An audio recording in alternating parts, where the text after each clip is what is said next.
I provide one-on-one professional coaching to school leaders. Look, we're really going to zoom in, focus in on detailed, specific goals that we're going to really make an impact in your school, more so, an impact in your leadership.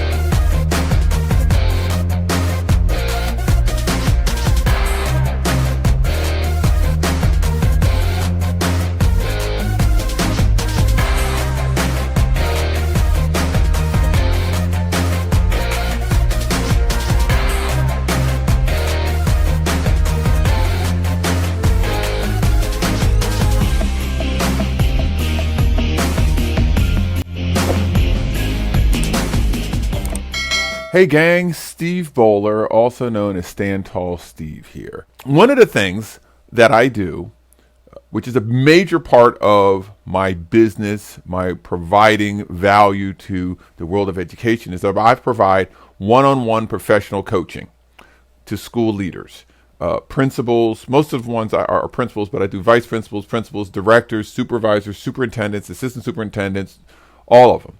Teacher leaders. If you are a school leader in any way, I can provide professional coaching, which is extremely valuable. I find it to be very valuable to the people that I've worked with. I've had people that I've been working with for actually going on 5 years, some people, as well as some new ones. I had one of my school leaders that this is now our third year working together. And the last couple of years that we've worked together, you know, everybody was going through what they were going through with the pandemic. Everything was kind of nuts, a little crazy. So for this year, I told everybody, look, we're really going to zoom in, focus in on detailed, specific goals that we're going to really make an impact in your school, more so, an impact in your leadership. Because that's how I go about my coaching. I want it to be very focused on their leadership, what they want to see. So in doing this, the person took a survey of the staff. And through the survey of the staff, got some feedback from the staff about their leadership, which isn't always easy to do sometimes, you know. It's not the easiest thing to do to get that feedback and see something negative. Now, the good thing I can say is this specific leader got great feedback. There was very little negativity within the evaluation, but there was some. And through the evaluation and the feedback that we got, the concern or the issue really was about communication. And a lot of times when I work with a lot of leaders, that's what you get. We get a lot of communication problems, concerns, or issues. And this person's actually pretty good at it. What was being said is the communication and the trust that was given to the teachers. Basically, they're saying, give us more. They want the leader to kind of make that empowerment take place. Make the empowerment take place. So we had some discussions as it relates to and allowing teachers to be empowered, take ownership of things. The principal's just doing everything. So we broke it all down, and by breaking it down, we really got to the root of things. And I asked this question. And I asked the question, what is your vision for your school? High school, by the way. This is a small, and I do mean small high school, not a big high school, small high school. All right. I think the high school's 7th through 12th grade. They may have 200 kids, maybe, but this can go for anybody. So I asked the question, what is your vision for your school? And so she didn't say it right away, which says a lot right there. All right. But ultimately, she came up with a statement, and I have it here. It's I want the students to be able to be well prepared by the end of their time at the school, so they can go into the world and make a masterful impact. They have the skills necessary. We need to do that in every grade along the way, so to speak. And I know a lot of schools feel that way, but she was specific to her grouping in her small town kind of a situation, understanding the small townness that they have, small school. She wants to give them experiences and deeper thoughts so they can better equip themselves for the world that's out there beyond the small town, so to speak. It was a nice vision. So from there, I wanted to, I kind of laid it out like, there was some pause into you explaining what your vision is. And she says, yeah, there was. I said, so have you truly had some truly deep thought, or were you just making this up as your feelings right now as to what your vision is for your school? And she says a little bit of both. I've thought about it, but I haven't clearly defined it. Do you, as a school leader, and I'm talking to my school principals, vice principals, superintendents, and nothing against my directors and supervisors and things like that, but this can even go down into the classroom level because teachers are in charge of your classroom. What is your vision for your school, for your classroom, for your department, okay? Department heads, supervisors. What is your vision? Now, with this conversation with this principal that I had, after we kind of broke that down a little bit, then I realized we needed to back up to define vision. Defining vision. A vision is an image, a picture of a compelling future. That's what a vision is. A vision is a picture of a compelling future. What's the key word there, gang? Compelling. Now, if we bring up compelling, I could probably, you know what? Got my phone right here. I am going to, or Alexa, hey, Alexa, what's the definition of compelling? The adjective compelling is usually defined as tending to compel, as to force or push toward a course of action, overpowering. For more, ask me to give you more definitions for compelling. To overpower. Alexa, give me more definitions of compelling. This is telling a lot, gang. I have one more definition for the adjective. Compelling, having a powerful and irresistible effect, requiring acute admiration, attention, or respect. Did that answer your question? Yes. A powerful effect. That's the thing I got out of the second definition. A powerful effect. Compelling. So when we're creating your vision, it's an image of a compelling future. What vision do you have that gives a powerful effect? So think about that with your classroom. Think about that with your school. What is your vision? What is your actions? What is it that you want to see that will have a powerful effect on those who are involved in that school, connected with you? That says a lot to me. So we talked about this with the principal. I talked about it with the principal. And so we kind of, the first goal that we came up with is narrow down what your vision is. Narrow it down. Let's narrow down to what your vision is so that it's an image of a compelling future. And we kind of we just deeply defined compelling. So that's the first step. Then I went a little bit further and I explained a little bit deeper about what I believe a little bit more about vision. Now, if you've ever listened to any of my previous presentations, even if you heard me speak, I've said about vision. Vision excites my future but frustrates my present. Excites my future, frustrates my present. So if you develop this image of a compelling future and it's exciting, it excites my future. I'm excited about it. I can't wait for it to happen. Oh, this is good. But it frustrates my present, meaning that currently I'm frustrated because we're not there yet. We're not there yet. And because we're not there yet, I'm frustrated. I'm upset. But here's the goal. You take that frustration, you turn it into motivation. That's where motivation comes from. Motivation is birthed out of the frustration of what it is that you want to see in your vision to move you forward. Right? It is. That's what it is. That's what I see it. Stand Tall Steve sees it that way. Anyway. So, explain that to the principal. And then the next question was, if you were to talk to everyone in your building, all the adults in your building, specifically the adults in the building, is their vision the same as yours? Or better yet, do they know what your vision is? She didn't take time to think about this one. Boom, she knew it. Boom, she knew the answer right away. She said no. Matter of fact, she didn't even say no. She just shook her head no. I don't know if she was embarrassed because she couldn't say the actual word no, but shaking her head no. So I said, okay, then what would, again, I'm the coach. I'm not supposed to necessarily always give the answers here. What do you think the next course of action would be? What's the next step in this? Once you've clearly identified your vision, what would be the next step? Paused, and I'm pausing for you guys as well. Hopefully you can think this through and come up with a solution or an answer. Yeah, you need to let people know your vision.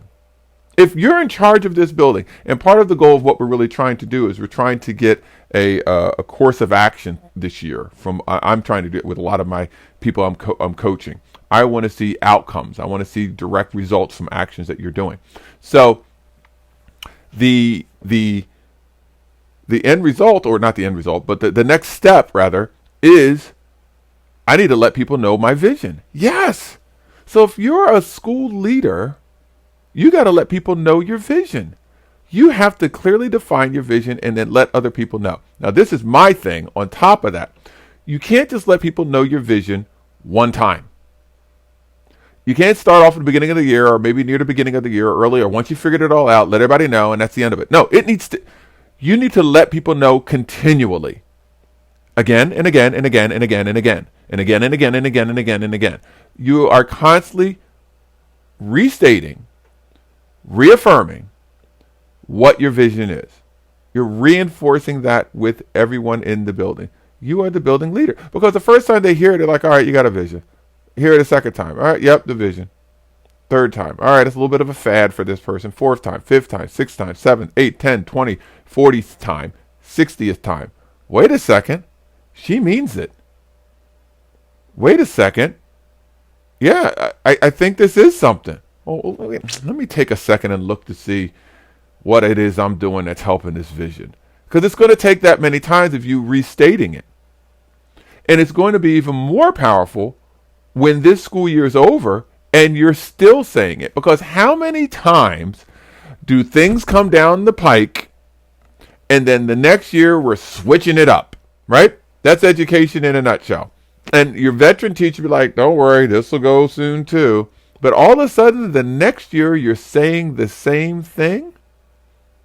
Somebody in the back of the room, in the faculty room, in the what do you call that thing? In the staff meeting, who has the newspaper, all of a sudden they're going to fold the paper. He said it again, or she said it again. Wait a second. They might sit up and start looking.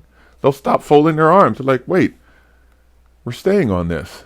And here's the thing. I'm always about being blatant. Be blatant. As a leader, be blatant. And the next year when you say that vision again, I would blatantly say, yes, this is the same vision as last year. We're staying with it. We're not changing it. Just straight. Don't assume that they'll get it. All right. I always say hope is not a strategy. Hope is not a strategy. You can't hope that they're going to get it. Be blatant with it. Yes, this is the same vision as last year. I'm not changing from this vision. And what do I mean? Let's go back to the current year. You figured out your vision. You're going to start stating it to everyone, all your other adults in the building, all the people that are doing the work. And notice I didn't say all the teachers, all the adults in the building. You state it. You state it during the beginning of a faculty meeting, a department meeting, a PLC. It's pretty much just like when the teachers you're expected to put the standards up or the objective up to start the lesson. You start everything off with the vision. The vision of the school is to improve the environment to all students are able to excel beyond the small town feel of what we currently have. Whatever it is. Make little posters. Have it in your office. So wherever it is that you meet with staff in your office, let's say you're behind your desk, they're on the other side of your desk, the vision should be right here. If you have a conference table on the side where you meet with people, the vision should be right there. If you have a conference room where you have your PLC meetings or your parent meetings or special things that you need to do, it should be right there. When you start things off, let's say you're having a PLC, a child study team meeting, you're coming into that. All right, everybody, before we get started, let's keep in mind our vision is ... You're stating your objective. That's the power of having a vision, an image, because that's the thing. We're trying to develop a picture in everyone's mind. We're trying to get that picture of a compelling future. And the more people that have that image in their mind of a compelling future, it increases the probability of everyone moving in the same direction significantly. That's the way that I see it. So I'm working with this principal. She came to the realization of, I need to let everybody know about it. And I shared with her the ways that we can continually repeat it, make sure everybody knows about this vision. And these are my notes that I have from when I was with the principal, because I keep my notes. And for those of you who can see me, you can see me holding this tablet up. And that's what we put down here. Communicate the details of that vision. And then when people start working towards the vision, you start seeing evidence of educators and teachers and adults in the building doing things moving towards that vision. That makes it much easier for you, the leader, to give positive feedback. Here's the thing. I know as a building administrator, district administrator, you know you want to give positive feedback. When I talked to other administrators that during that time when I was one, oh yeah, giving positive feedback is easy. No, it's not. No, it's not. Giving positive feedback is not always as easy because you want it to be specific. And sometimes you're trying to figure out the right words. You're trying to figure out where it is. You don't want to sound like you're saying the same things over and over again. If you focus your positive feedback that you give staff, either through walkthroughs, through in the hallway, whenever, if you want to give positive feedback, keep it connected to what your vision is, and then it becomes easier to give that positive feedback. It does. And it's okay if it's the same thing again and again and again, because you're trying to reinforce your vision anyway. There's no guilt in that. You don't have to sit there and try to be clever with your words. Just straight up say it when it's connected to your vision, right? That's just how I see it. So I had to get on right now and go over this with everyone. I had to, because I had such a great coaching session with this principal. So the outcome goals that we had was, one, clearly define your vision. So next time that we get back together, tell me what that vision is. Let's have a succinct statement of what your vision is for that school. Compelling. 2, start the process of telling as many people about this vision as possible within your school. All the adults, as often as possible. Have a challenge for yourself to do that. And that was it. That's it. That's exactly it. Those were our goals. But we had to go through this process of communication, of talking, of questioning, in order for that leader to see the value in that. And she's been in this school, I guess, this is year 5 for her. Come on, you got it now. You've been there for 2 to 3 years. You see what it's like. You understand everything. You can really clearly define what your vision is. So here we go. I challenge you, all of you listening or watching, what is your vision for your school, your district? What is yours? Now, I'm not asking to go through the long process of talking to stakeholders. And what is your vision in your position for what you want to see your school, your classroom, your district, your department? What do you see that as? Once you've clearly defined that compelling future, define it, start telling people. Often. Tell your students, because when you're in the classroom, tell your students this is the vision, this is the vision, this is the vision, this is the vision. You say it a lot. And then when you want to recognize, you could take note of when it is that they're moving towards that vision. That's all you got to do, gang. That's my challenge to you. If you're interested in me coming to your school to do a student assembly, getting your students engaged where it really sticks, hit me up. All right, Stand Tall Steve, Steven, Steven at standtallsteve.com or info@standtallsteve.com. All right, and also for speaking and all those kind of things. All right.